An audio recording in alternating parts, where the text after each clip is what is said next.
हर हर महादेव। राधे राधे। एक भ्रामक स्थिति बना हुआ है कि एकादशी व्रत हम 10 तारीख में करें या 11 तारीख में। आप सभी को अवगत कराना चाहता हूँ कि जो भी स्मार्थ हैं यानी कि गृहस्थी हैं वो एकादशी व्रत 10 जुलाई दिन शुक्रवार को ही करेंगे। 10 जुलाई को एकादशी तिथि का प्रारंभ प्रातः 8:17 से होकर 10/11 के प्रातः काल 5:28 पे समापन हो रहा है। 11 तारीख में भी सूर्योदय एकादशी तिथि में नहीं हो रहा है, क्योंकि सूर्योदय समय 5:35 है और एकादशी तिथि का समापन 5:28 पे हो रहा है। चूँकि हमें 11 तारीख में भी एकादशी तिथि में सूर्योदय प्राप्त नहीं हो रहा है, अतः जितने भी गृहस्थ हैं, अस्मार्थ हैं, वो एकादशी का व्रत 10 जुलाई दिन शुक्रवार को ही करेंगे। चूँकि बहुत लोगों का कहना है कि दशमी युक्त एकादशी नहीं करना चाहिए, लेकिन यह कब मानना चाहिए? जब हमें अगले दिन प्रातःकाल कुछ क्षण के लिए भी एकादशी तिथि प्राप्त हो रहा हो तो ही हम अगले दिन व्रत रख सकते हैं। परंतु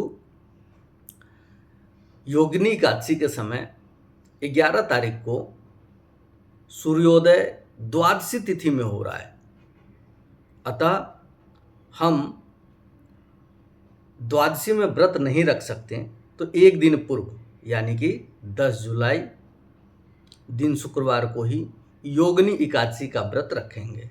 11 तारीख में व्रत कौन रखेंगे? जो वैष्णव संप्रदाय से हैं या वैष्णव गुरु से दीक्षा प्राप्त किया हो, वो 11 तारीख में एकादशी का व्रत रखेंगे। हम स्मार्थ हैं, गृहस्थ हैं, अतः हमें 10 जुलाई दिन शुक्रवार को ही एकादशी व्रत रखना चाहिए। ये सबको पता है कि दशमी युक्त एकादशी नहीं करना चाहिए, परंतु वो कब? जब हमें अगले दिन एकादशी व्रत सूर्योदय के समय प्राप्त हो रहा हो। लेकिन योगिनी एकादशी में ऐसा नहीं है। 11 तारीख में सूर्योदय द्वादशी तिथि में हो रहा है, इसलिए 11 तारीख में भी हमें एकादशी तिथि नहीं मिल रहा है। तो हमें क्या करना है? हमें इस अवस्था में 10 जुलाई को ही व्रत रखना चाहिए। ये सभी पंचांग ने निर्धारित किया है और सभी पंचांगों का अवलोकन करने के बाद आप सबको ये बताया जा रहा है। धर्म सिंधु, निर्णय सिंधु भी यही बताते हैं कि जब अगले दिन एकादशी सूर्योदय में ना हो तो हमें एक दिन पूर्व यानी कि 10 जुलाई दिन शुक्रवार को ही एकादशी का व्रत करना चाहिए। निर्विवाद है और यही शास्त्रीय विधि है। आप सभी को योगिनी एकादशी की हार्दिक शुभकामनाएं, बहुत बहुत बधाई, बहुत बहुत शुभकामनाएं। हर हर महादेव।